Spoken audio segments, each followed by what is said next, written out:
Did politics play a role in the formation of the Negro Bible? Did economics play a role in the formation of the Negro Bible? What about academic institutions? Did they play a role in the formation of the Negro Bible? Regardless of the system, they all benefited from that fake book.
Shalom and Shalom Israel. Hello Christians. What up to everyone else?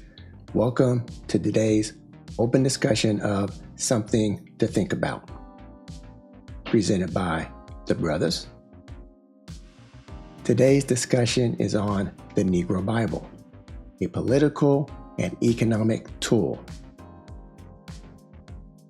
Hashtag political captivity. Was the Negro slave Bible used as a political tool? Or was it a business decision used to keep the slave trade prosperous? Let's find out.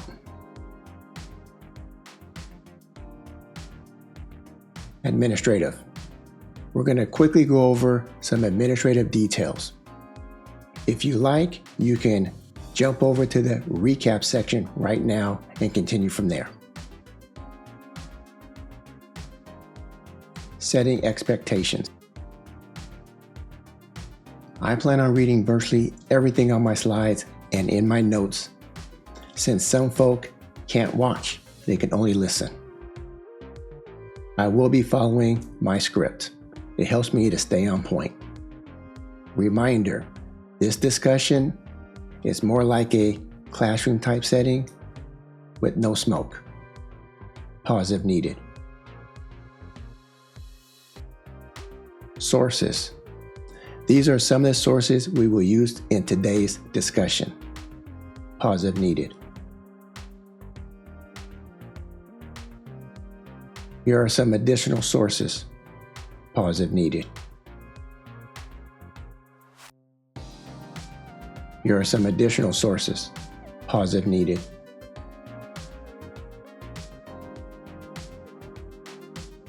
Here are some additional sources.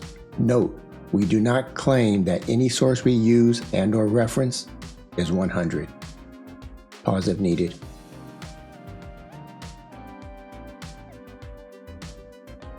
This is our fair use disclaimer. This video is for educational and scholarly purposes only. Pause if needed.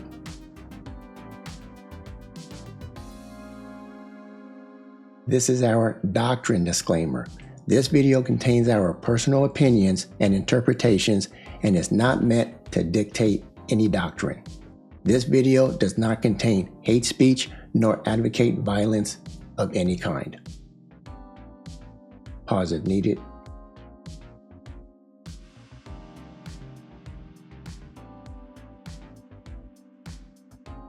Recap. We're going to go over what we discussed briefly in overview parts 1, 2, and 3. We encourage everyone to watch the overview videos. They cover the beginnings and foundations of this series. The series is called Christianity and the Canon. For example, we go over how they created a religion about 2,000 years ago. They religion is not a carryover from the Israelite writings. They created what we call a Bible and or canon today. Their canonization process was solely to promote Christianity. Their process did not help the Negro or any Israelite. What we discussed in the Negro Bible mini-series. Okay, we encourage everyone to watch the Negro Bible mini-series. The greatest lie ever told. In there we discussed Negro Bible statistics and stories included and excluded from the Negro Bible. We discussed Negro indoctrination and the Negro Slave Report of 1824. In the video, Negroes treated like animals. We discussed how we were called species, animals, barbarians, and savages. We discussed the role of evolution, and we discussed slavery versus inhumane treatment. Video, Hebrews to Christians forced to believe. We discussed how Negroes were a spiritual people, civilized, clean, and led a simple lifestyle before the colonizers came. We discussed how they were forced to believe in Christianity by religious institutions. Okay? We encourage everyone to watch all of our previous videos.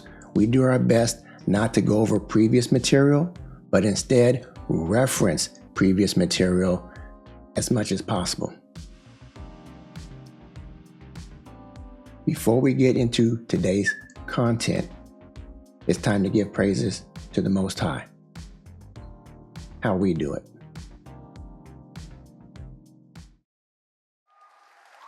All praise to the Most High. All right now. All Sing it. praise to the Most High. Go ahead, brother. All Come on now. praise to the Most High. All right now. All praise. praise to the Most High. Praise him.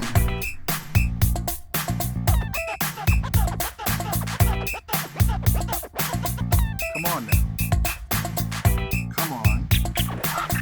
All praises. All praises. Come on now. All praises. All right now. To the Most High. To the high. Praises. Come on now. All Go ahead. praises. All praises. High. Praises. High. To the Most High. Yahawah.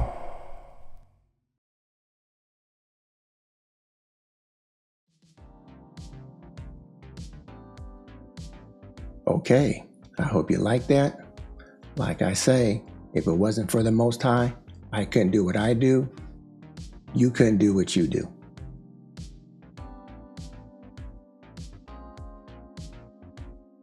Political and business captivity. This series, in general, is on the canonization process. Today's topic is specifically on how the political system, educational institutions, and business corporations may have helped in the formation of the Negro Slave Bible. So, how did we go from being a family of Negroes to tradable assets? Okay, family of Negroes to tradable assets. Hashtag economic captivity. I also want to discuss, when did the Bible go from being a book of liberty to being a book resulting in our political captivity? Something to think about. Hashtag political captivity.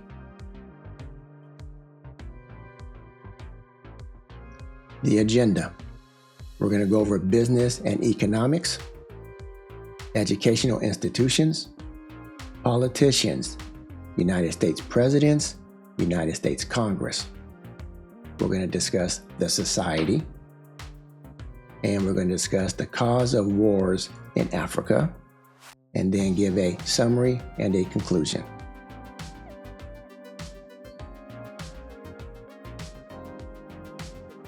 Business and/or economics. We are going to start with demonstrating how slavery was good for business. This business was established well before the formation of the Negro Slave Bible, and this business continued well after its formation with the help of the formation of the Negro Slave Bible. Our primary focus will be in the United States. We will start, however, with an English company. This is an example of an English company profiting from slave labor, aka human trafficking. Royal African Company. Company. Attribution, go to Wikipedia, just type in Royal African Company.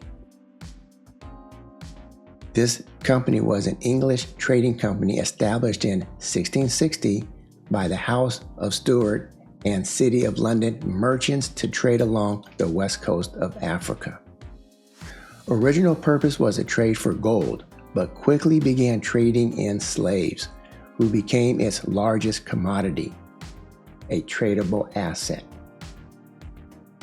Historians estimate that this Royal African Company shipped more African slaves to the Americas during the Atlantic slave trade than any other company. Okay? Big business. Here's an example of an American investor and politician, Robert Morris. Okay, attribution, go to Wikipedia, type in Robert Morris. Okay? He's an English-born American merchant, investor, and politician who was one of the founding fathers of the United States. One of only two people to sign the Declaration of Independence, the Articles of Confederation, and the U.S. Constitution. His company, Morris & Company, commercial operations engaged in the slave trade. One of his first ships, Nancy, was used to make 2 voyages to Africa to purchase slaves. The first voyage occurred in 1762. Okay? This American was a merchant investor and politician. For him, slavery was and is all about business.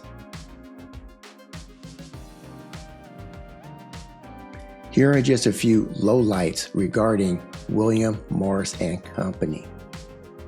Attribution, founder, and slavery, WordPress.com. Handle slave auctions for other importers, offering a total of 23 enslaved individuals over 7 auctions. In 1762, this company had an agency sale in Wilmington, Delaware, where they advertised for 100 Gold Coast slaves. The firm acquired a plantation named Orange Grove in Baton Rouge, spanning 3,000 acres, and had 40 enslaved Africans. Okay? Did I tell you that Robert Morris is one of the founding fathers of these United States? Okay? And he was a part of big business. He was all about business. Okay? That's something to think about. That's something to think about. Plantations. Here are some plantation data from 1860. Attribution, nationalhumanities.center.org. In 1860, there were about 4.5 million people of African descent in the U.S. 4 million Negroes were enslaved, about 89%, held by 385,000 slave owners. 3.6 million Negroes lived on farms and plantations, half in the Deep South. 1 million Negroes lived on plantations with 50 or more enslaved people. 46,300 plantations, 20 or more slaves existed in the U.S. Okay, 46,000 had 20 or more slaves. 20,800 plantations, 45%, had between 20 to 30 slaves. 2,278 plantations, 5%, had 100 to 500 slaves. 13 plantations had 500 to 1,000 slaves. One plantation had over 1,000 slaves, a South Carolina rice plantation.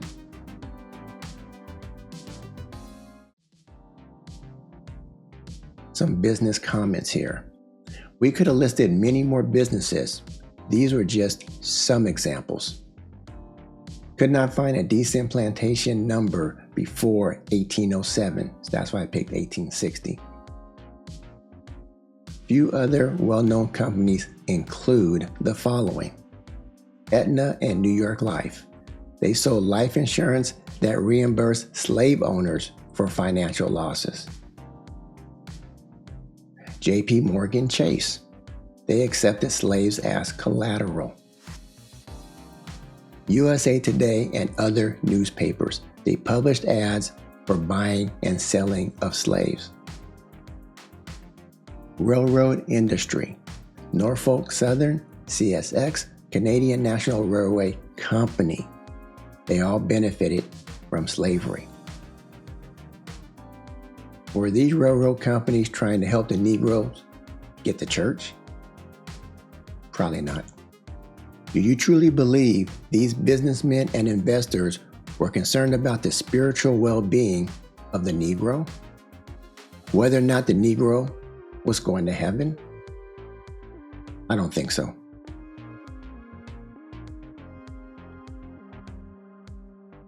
Educational institutions. Here are some examples of educational institutions taking advantage of the Negro during slavery. Attribution, apmreports.org.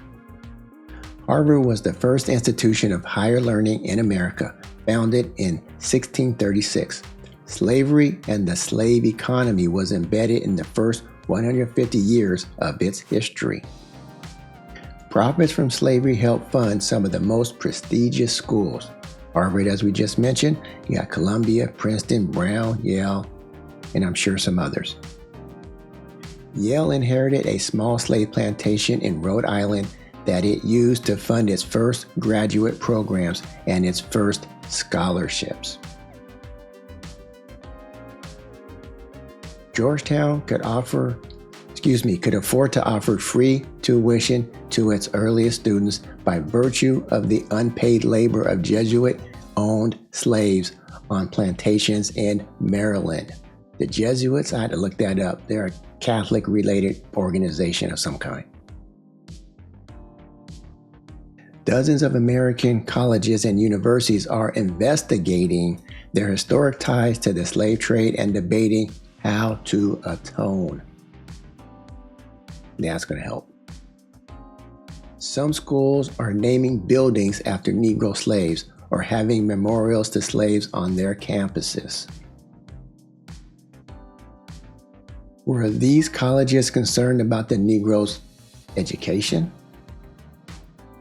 Probably not.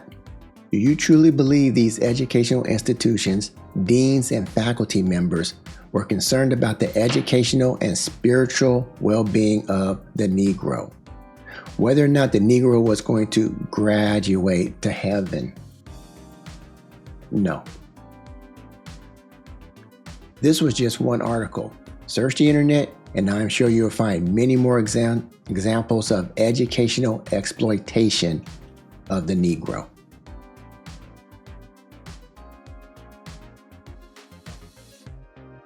politicians, presidents, and the Congress. We're going to start with the presidents. We will list several presidents who owned slaves, okay? So as you can see here, we got president number 1, the first one, George Washington. He had approximately 250 to 600 or more slaves. The third president, Thomas Jefferson, 200 to 600 or more slaves. The fourth president, James Madison, 100 plus slaves. The fifth president, James Monroe, 75. We got the seventh president, Andrew Jackson, 200. Eighth president, Martin Van Buren, 1 slave. Ninth president, William Harrison, he had 11 slaves. The 10th president, John Tyler, had 29. The 11th president, President Polk, had 56 slaves.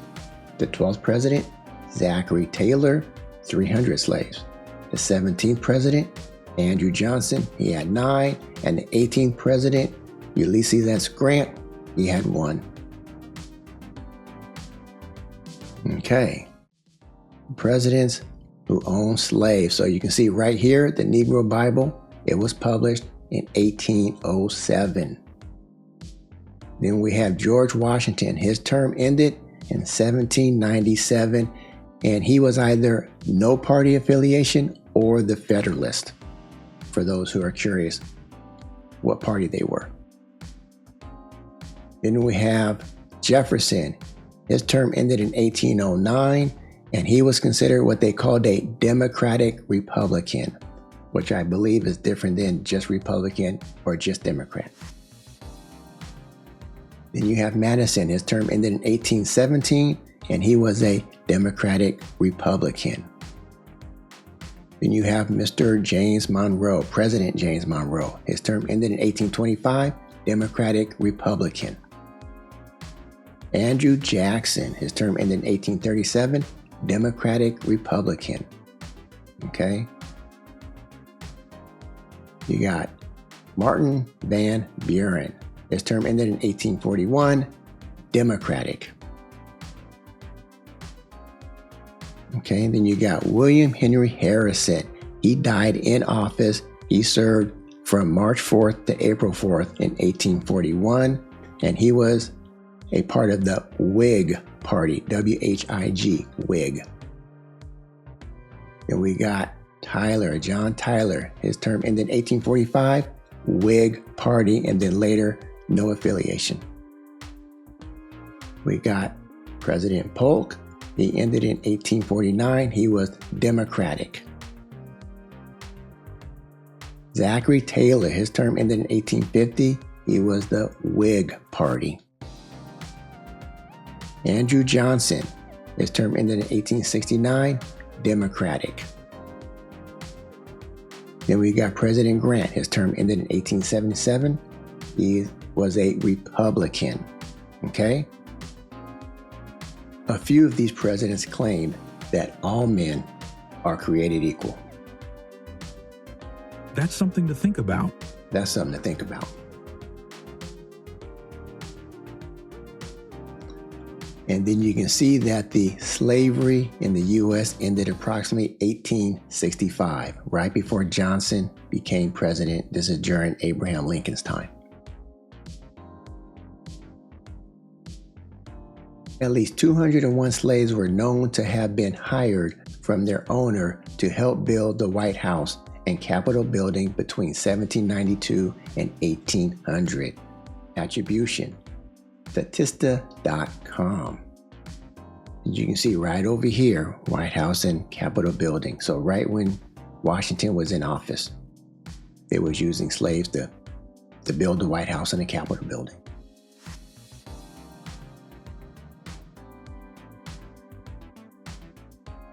Did not own slaves while in office. 4 of these presidents did not own slaves while in office. And that are ones that are here in red. So you got William Henry Harrison. He didn't own. Buren didn't own while he was in office. Johnson didn't own any slaves. And Grant did not own any slaves while in office. These 2 should be obvious because it came after slavery was ended. So At some point in their life, they owned slaves, but not while they were president.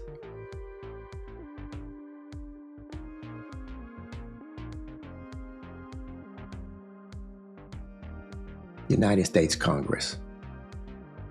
We will list several senators who owned slaves, okay? So we got Burr from New York. He owned 6 or more. Barnwell from South Carolina, 128. Breckinridge, Kentucky, over 5. Lloyd, Maryland, 468. You got Mr. Harrison, Senator Harrison from Ohio, 11. Devane King from Alabama, about 500. Van Buren from New York, 1. Kent Kane, Illinois, 5 or more. Andrew Johnson, Tennessee, 9.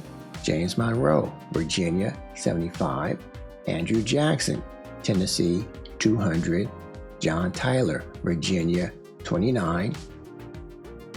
All these senator names, they sound familiar, don't they? So, state senators, United States senators who owned slaves. So the Negro Bible, again, was published in 1807. And we can see we got Mr. Monroe here, Senator Monroe. His term ended in 1794. You got Burr, his term ended in 1797. Jackson, 1824. It appears that Andrew Jackson served in the Senate twice, ending in 1798 and 1824. Look it up. Look it up. It looked like he might have served twice. Then you got Lloyd, 1826. Buren and Harrison, both 1828 is when their terms ended. Kane, 1835. Tyler, 1836. Barnwell, 1850. Devane King, 1852. Breckinridge, 1861. Andrew Johnson, 1862. Okay, and you can see right after this point here is when slavery ended, okay, in 1865. Many of these senators served in the Oval Office, okay? So all these ones in red, they either became vice president or president, okay? So right here, Burr, Aaron Burr, he was the number 3 vice president. Then you got Devane King right here. He was the 13th vice president. And then Breckinridge, he was the 14th vice president. Then we got Monroe, he was president number 5. Jackson, president number 7. Van Buren up here, president number 8. Harrison, he was president number 9. Tyler, president number 10. And Andrew Johnson, president number 17.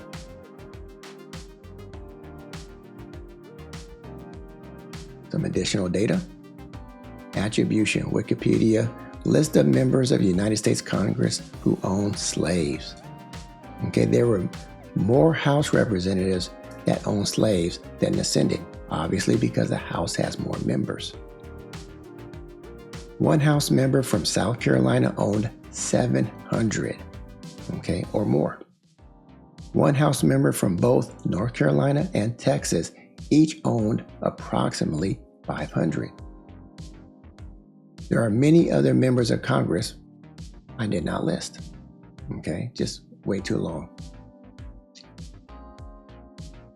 Search results. When searching the internet, you might come across this result from the History News Network, okay? They posted on their site, historynewsnetwork.org, that this post, Washington Post, put out a database of 1,700 members, okay, that owned slaves. It was posted January 10, 2022. They're referencing this Washington Post, January 10, 2022. Look it up. Look up History News Network, okay? The Washington Post article has been updated, okay? Instead of January 10, 2022, it's October 10, right here, 2024. The Washington Post. It says 1,800, okay? 2 years earlier, it was 1,700. Now it's 1,800.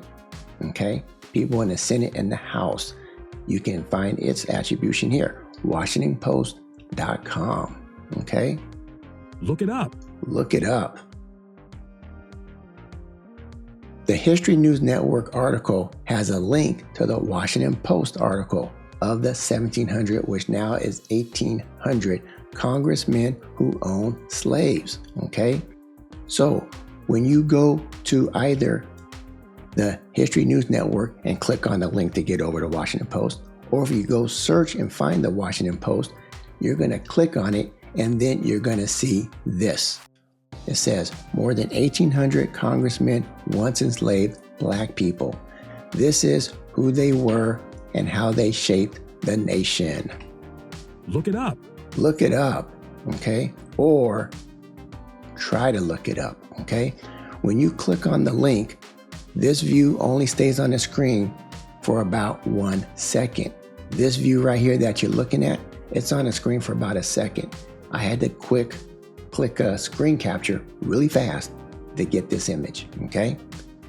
So once you click on the Washington Post link, after a second, you get this, a 404 error, okay? The dreaded 404. So just curious if the October 2024 date, was it an update? I believe based on what I saw, it was the last update, or before that was the last update, where they kept adding over time in that 2-year period, more people to the list, okay? Or was this date the date it was disabled? That's something to think about. Okay? Does anyone know what happened in the United States around October of 2024? Okay? We were in the middle of an election season. Okay? Now that's really something to think about. Maybe that's why it's not there anymore. Just saying. Okay, who is this? Julia Brownlee, California's 26th district. Okay? And you can see right here it says more than 100 U.S. political elites have family links to slavery. So what she did was on her site, Julia Brownlee house.gov, she posted this article, okay? Look it up. More than 100 U.S. political elites have family links to slavery.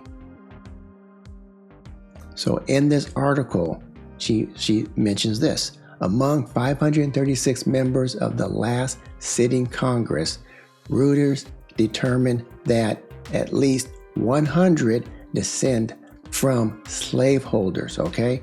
Of the 536, 100 descend from slaveholders. Of that group, more than a quarter of the Senate, 28, can trace their families to at least one slaveholder. Those lawmakers from the 117th session of Congress are Democrats and Republicans alike. Okay? They include some of the most influential politicians in America. Okay?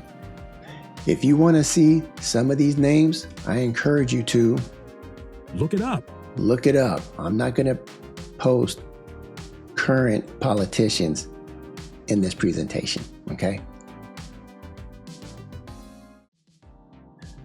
My thoughts on the political situation. Some presidents owned hundreds of slaves and while in office. Some congressmen owned hundreds of slaves also while in office. A few of these presidents claimed all men are created equal. Many senators who later became vice president or president owned slaves. A database claiming that over 1,700 to 1,800 members of Congress at some point in their lifetime owned slaves had somehow been scrubbed from the internet. 404. Okay? 2023, Julia Brownlee, California's 26th district, had a report claiming that more than 100 U.S. political elites have family links to slavery. Okay? As you just saw, Negroes appear to be nothing more than political assets or capital. And at some point in many of their careers back in the 1800s, they indirect political weapon of choice, the Negro slave Bible, in my opinion. Okay? That's something to think about. Something to think about. The society.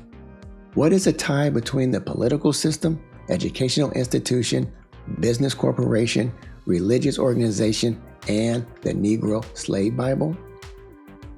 I believe it is the society. Okay? So, right here, back in the video, The Greatest Lie Ever Told, we use this resource right here, the introduction by Joseph Lumpkin, okay? And we produced this slide right here, okay?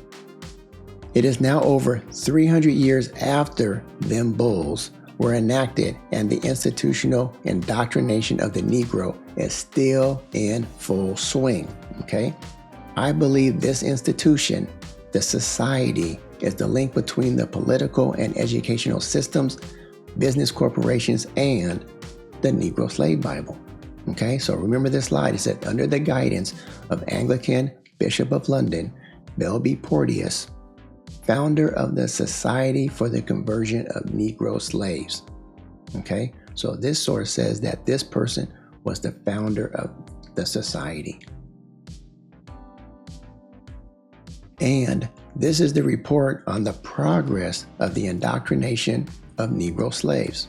Okay, it was published in 1825, but the report was for the year 1824. Look it up. Look it up. We discussed the details of this report in the video, The Greatest Lie Ever Told. We believe the publisher of this report is the same entity who helped the formation of the Negro Bible. This is the list of governors at the front of this report, okay? List of governors here, the report of 1824. Members of the society. Again, I believe this to be a list of members of this particular society, or at least are recipients of the data collected from the society. We already highlighted a few high-ranking and important religious individuals, as well as a few deans of some of the religious institutions in the previous video, Hebrews to Christians Forced to Believe. Today, I will highlight some political and business individuals.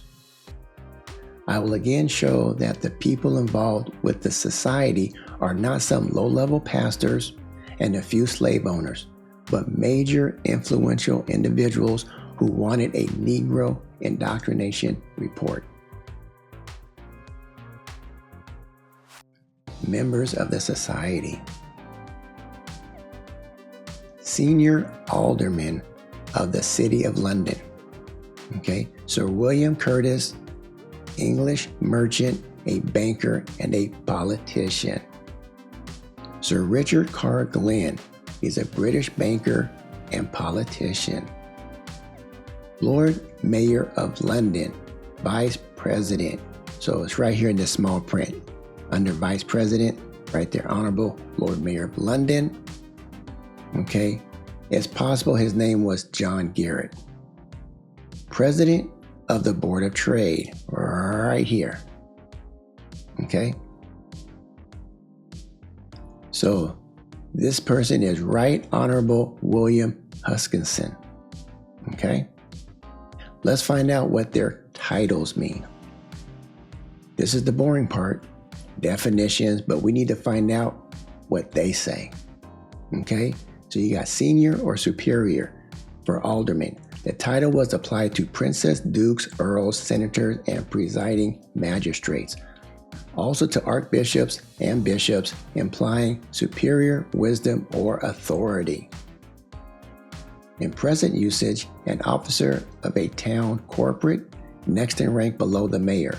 The number of aldermen is different in each city. In London, the number is 26, one in each ward, and the office is held for life. In the U.S., the number of aldermen depend on the charters of incorporation. In general, aldermen have the powers of a justice of the peace. In most of our cities, they are annually elected by the citizens. How they define Lord Mayor. The chief magistrate of a city who, in London and York, is called Lord Mayor. The mayor of a city in America is the chief judge of the city court and is assisted in some cases at least by 2 or more aldermen.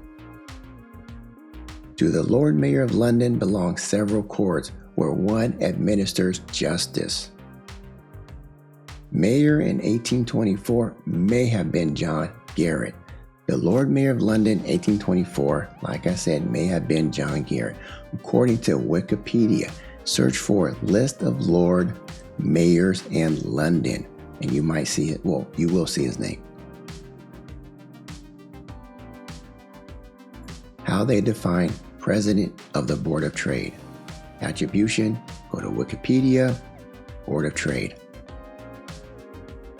British government body concerned with commerce and industry, currently within the Department for Business and Trade. Current full title is the Lords of the Commerce of the Privy Council, appointed for the consideration of all matters relating to trade and foreign plantations. Re-established in 1784, a secretariat was established which included the president, vice president, and board members. By 1793, the board had 20 members. Again, I am pointing out that the members of the society are not some low-level players, but major influential people asking for a Negro indoctrination report.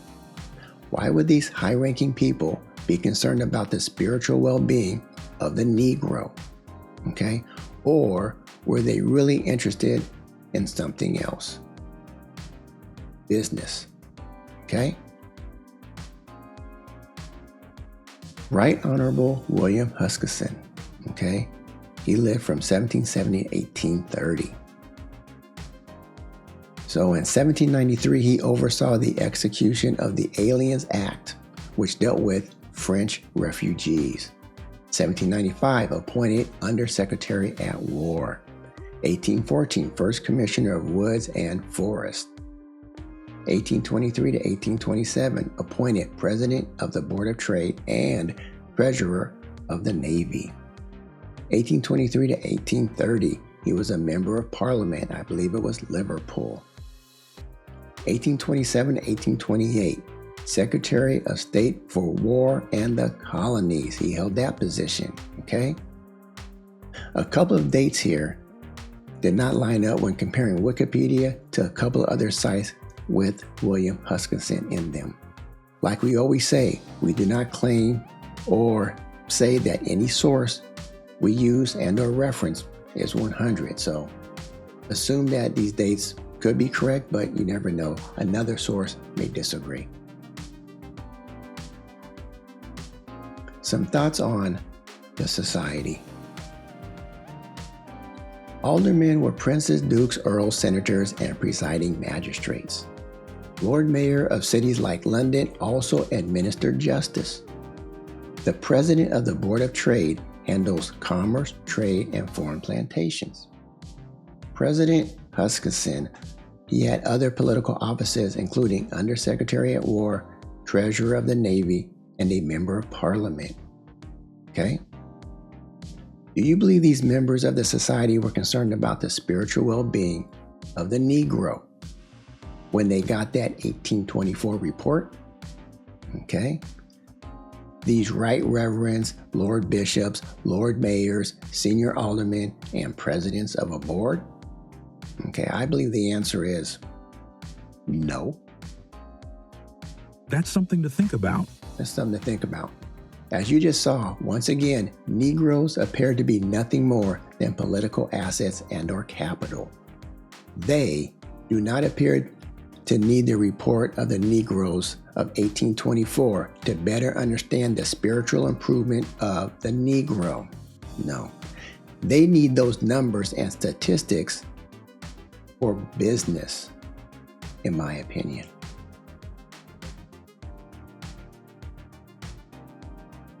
Cause of wars in Africa. We're going to produce 3 sources that clearly state that they caused conflict in Africa to produce prisoners through wars and chaos. And all before 1807, when the Negro Slave Bible was published. Okay? So, what we got right here, okay? You see this? It says Political Sermons of the Founding Era for America, 1730 to 1805. Look it up. Okay? That's what these are right here. So let me see here. Okay, political sermon 2. These are pretty thick.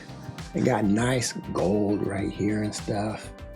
Okay, this is about 1,500 pages of political sermons between 1730 and 1805. Okay, we're going to look at this one here. This first one is called The Bible and the Sword. Okay, Look it up. look it up. It was published in 1776. Okay, we're going to read on page 567. It says, righteousness exalteth a nation, says the wise man, but sin is a reproach to any people, and may prove the ruin of the most powerful empire. Luxury overthrew Sodom. Cruel usage of the Israelites destroyed Egypt. Abuse of the power of taxation rent 10 tribes from the kingdom of Judah. Pride sunk Babylon.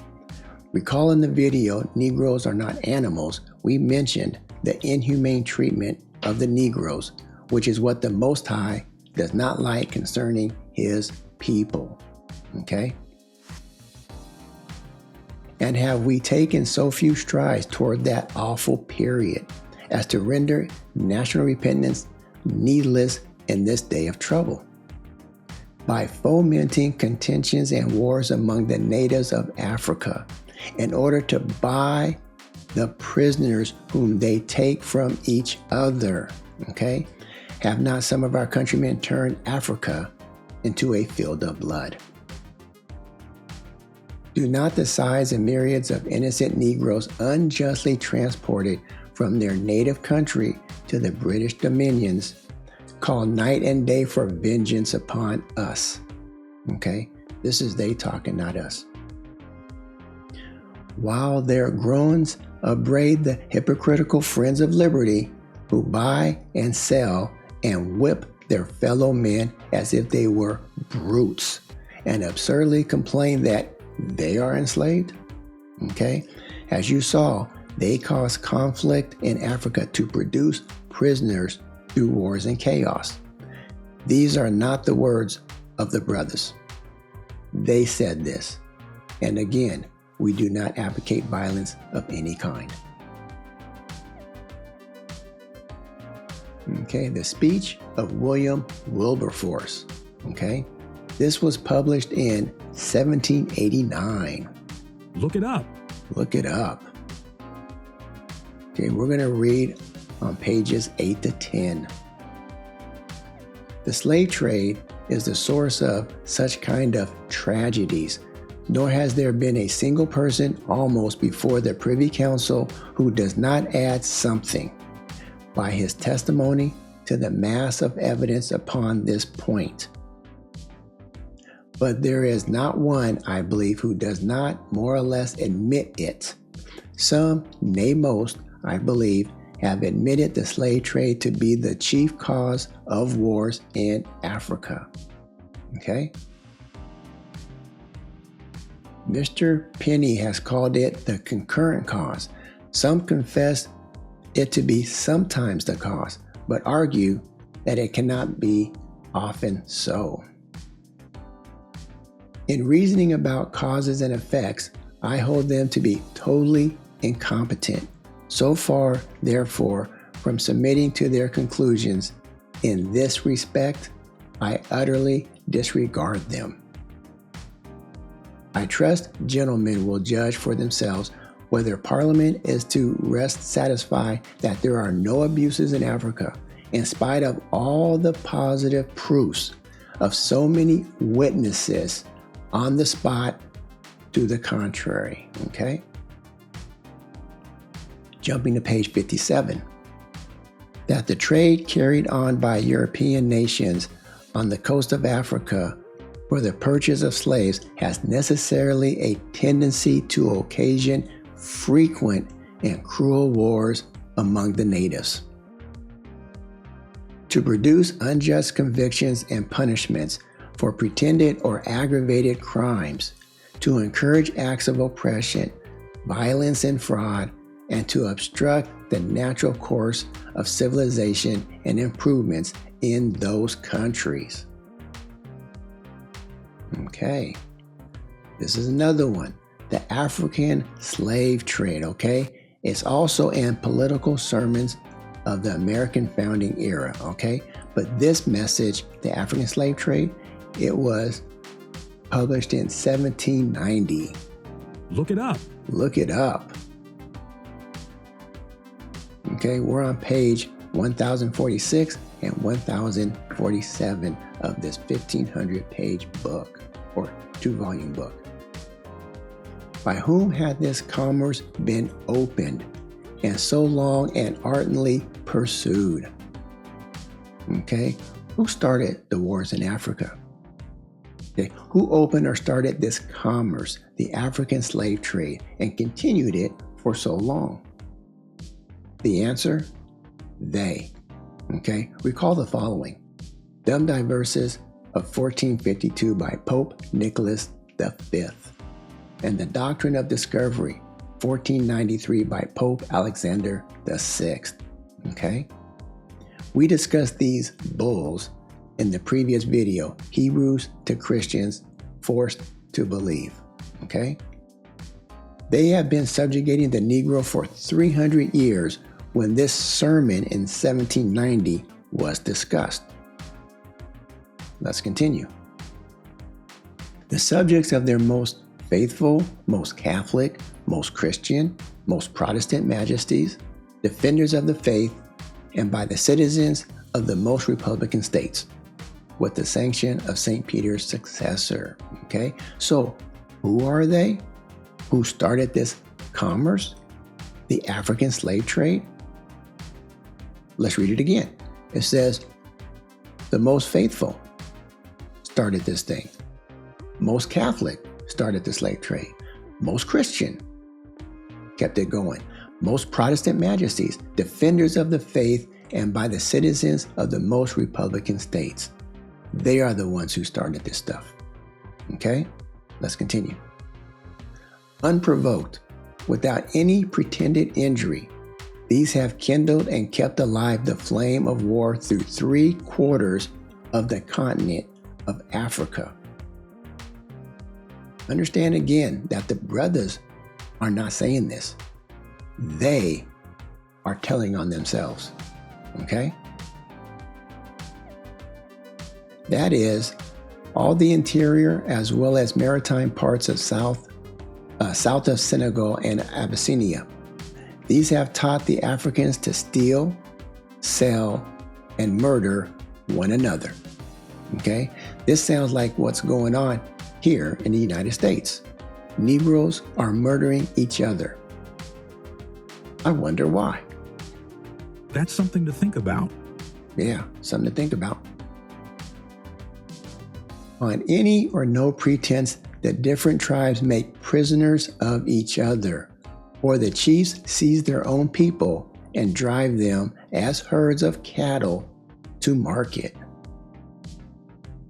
The natives are trepanned by one another and by the Europeans, forced from their flocks and their fields and tenderest connections, okay? So the natives are deceived by one another and deceived by the Europeans, okay? And they're forced from their tenderest connection. I believe these are like family members and stuff. Don't forget, back in the previous videos, we talked about Africans were living normal lives, getting married like everybody else, had jobs, were clean, and many of them seemed like they were following the Israelite customs. Okay? I just read 3 sources that are saying they're saying what many of us are thinking. They are causing most of the problems in Africa, in my opinion. Comments on the wars in Africa. These are 3 different men on 2 different continents preaching sermons before the Negro Slave Bible of 1807. Sin is bad for all people. It will ruin the most powerful empire. Cruel usage of Israelites destroyed Egypt. Pride sunk Babylon. The slave trade is the source of similar kinds of tragedies.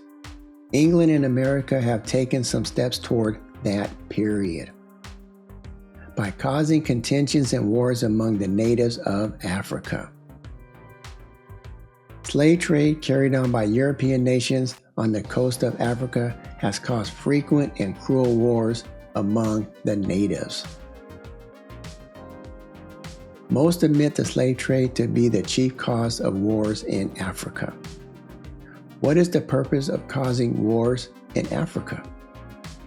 It's to produce unjust convictions and/or punishments for fake crimes, to encourage acts of oppression, violence, fraud, and obstruct the natural course of civilization and improvements, in order to buy the prisoners whom they take from each other. The cause of wars is simply so they could purchase slaves. Have not some of our countrymen turned Africa into a field of blood? Okay? Who started the slave trade and pursued it for so long and hard? Recall the doctrine of discovery and the diversities, okay? Back in the 1400s. The most faithful, most Catholic, most Christian, most Protestant majesties, defenders of the faith, and the people of the U.S. They start the wars, okay? Unprovoked, without any pretended injury, these have kindled and kept alive the flame of war through 3/4 of the continent of Africa. This includes all of the interior as well as maritime parts of south of Senegal and Abyssinia, the area of Ethiopia. Now that's really something to think about. Okay? Something to think about.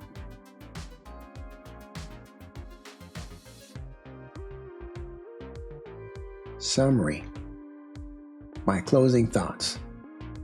First, it appears that the religious organizations, educational institutions, political systems, and business corporations helped in the formation of the Negro Slave Bible when one takes into account all of the action taken before and after the Society and the Report of 1824. Second, there are positive proofs of so many witnesses to acknowledge that European and Americans are guilty of creating an atmosphere of conflict in Africa. These were preachers making these allegations.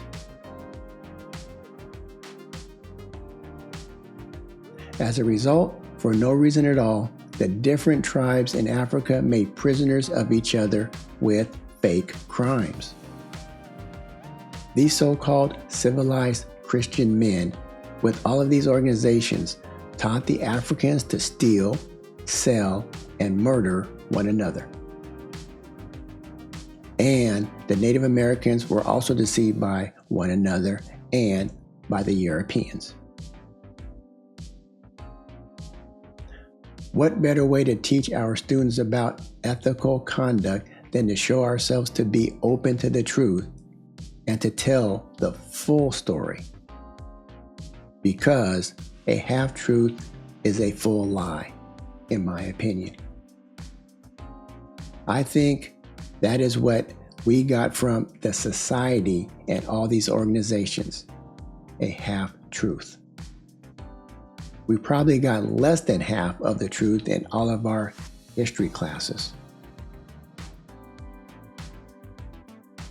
It appears the political, educational, religious, and economic systems and/or those persons with political, academic, pastoral, and economic status created a system to educate or indoctrinate the Negro to behave in a certain way and to live a certain lifestyle. This may not be the nail in the coffin when it comes to the idea of systemic issues regarding the Negro population, but it sure does look like the coffin is being built. Some people say that institutions must do more than make apologies and rename buildings. Having streets named after certain Negroes ain't helping, in my opinion. We don't have to fight about it. We don't have to be angry about it. But we do have to come to terms with it. That's a quote. I don't think that's helping. Others argue whatever colleges and/or universities do to acknowledge their slave-holding past, example, a campus memorial to the slaves, is motivated by public relations and does nothing to make better the legacy of slavery and systemic inequality. Okay, my final thoughts here.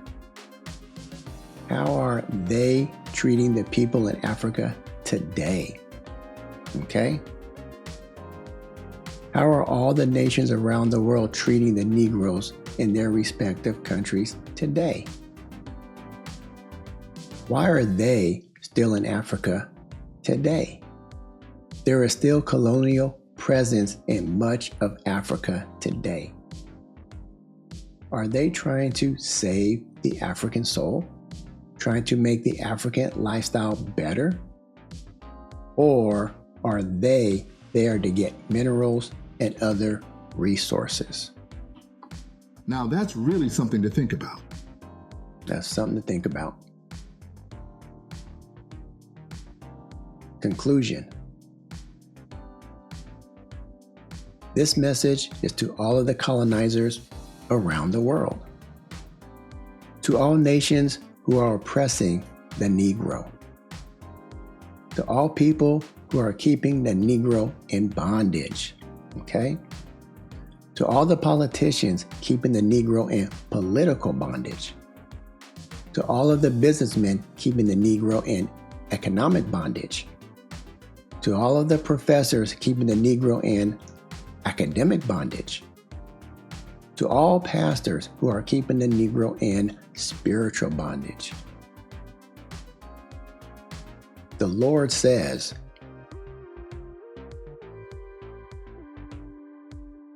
"Let my people go."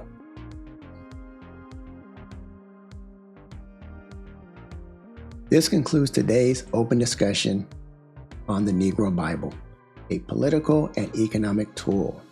Okay? Hashtag political captivity. Okay?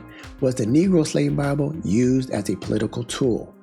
Used to keep the slave trade prosperous and ongoing? Possibly. If you are a Negro or believe you're an Israelite, then ask yourself this question. Aren't you tired of being used as a political pawn, as a political tool, or a business asset? Just asking. Understand that we are not making any of this up. Just read what they say. Just read what they did. Pending questions. There are many unanswered questions regarding the canon process. Do politicians, academic institutions, and corporations perpetuate the silent abuse of the Negro today? Do you believe the early church fathers were concerned about the spiritual well-being of the Negro? Do the Negroes and Hebrew Israelites share similar experiences? These and many more questions will be addressed in this canon series. Okay? That's something to think about. what to expect. Okay, Lord willing, we will cover these topics in upcoming videos. Okay, the chosen people replaced, the law diminished, the promised land, boundary line adjustment, tabernacle and/or temple, the rebuild, Apocrypha, not so silent years, Septuagint, what books were in there? 22, 24, 39 book Old Testament. Which one is it? Is it all of them or none of them? The New Testament canon, we're going to discuss councils, synods, and church fathers, and canon by punishment. Research. Remember, do your own research. Do your own research. The views contained in this video were our personal opinions and our interpretations of sources used and were not meant to dictate doctrine. We recommend to everyone, do your own research. We plan to list all of our sources that we use in all of our videos. We are citing the sources and providing page numbers so you can trust but verify. We encourage everyone, read as much as you can, and not just the Bible. There is a lot of historical Christian literature out there for all of us to access. And we admit that some of the material is hard to find. We want to thank you for watching Something to Think About. I am Brother Mitch, and my brother is Brother Mike. We are the brothers. We are disciples of Yahawashi. I want to say shalom and shalom to Israel. I want to say goodbye, Christians. I want to say bye to everyone else. Till next time.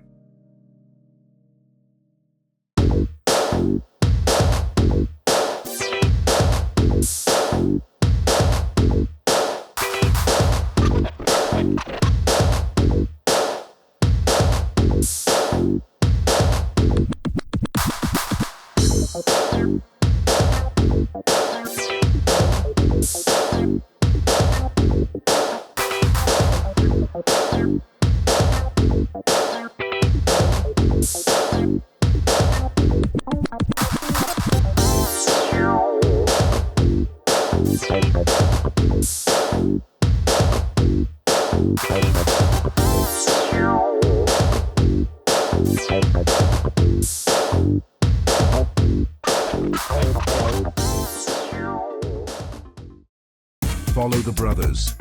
On YouTube, Fanbase. X, Hebrew Connect TV. Rumble. Or visit their website. See also Facebook, Gab, and Truth. The following is an HBO special featuring the brothers. Yo, can you help the brothers out? HBO special. you can use PayPal. The brothers need some digital money. Or you can use CashApp. Every little bit helps. Please support their efforts. You can even use a credit card. And Venmo. Why are you selling cookies? Please help support this organization. It's okay if you can't give. Just spread the word. That's just as important as giving.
Fresh.